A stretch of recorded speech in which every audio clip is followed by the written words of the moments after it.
কেন্দ্র ও রাজ্য সরকারের জনবিরোধী প্রিপেইড স্মার্ট মিটার লাগানোর যৌথ ষড়যন্ত্রের প্রতিবাদে নিউ ব্যারাকপুর ইলেকট্রনিক অফিস অভিযান সিপিএম এর।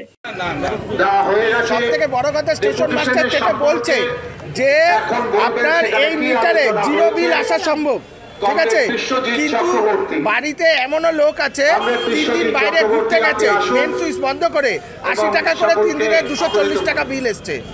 অর্থাৎ এক কথায় আপনারা বলতে চাইছেন এই স্মার্ট মিটার লাগাতে হয়রানির শিকার হতে হচ্ছে। হ্যাঁ, হয়রানির শিকার হচ্ছে।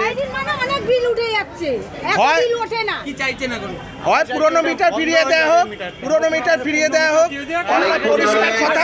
পরিষ্কার কথা। এখানে রাজ্য এই বামফ্রন্ট দেখলাম একটু তাও কথা তুলছে, কেননা এই মিটারে রাজ্য সরকার আর কেন্দ্রীয় সরকার মিলে ইনকাম করছে, ঠিক আছে। প্রত্যেক দিন কেন্দ্রীয় সরকার এই বিলে 50 পয়সা করে ইনকাম করছে, আর রাজ্য সরকার ইনকাম করছে যতটা ইউজ হচ্ছে তার উপরে। সারা পশ্চিমবঙ্গের 4টে মাত্র স্টেট এই স্মার্ট মিটার নিয়েছে, আর কোনো স্টেট নেয়নি।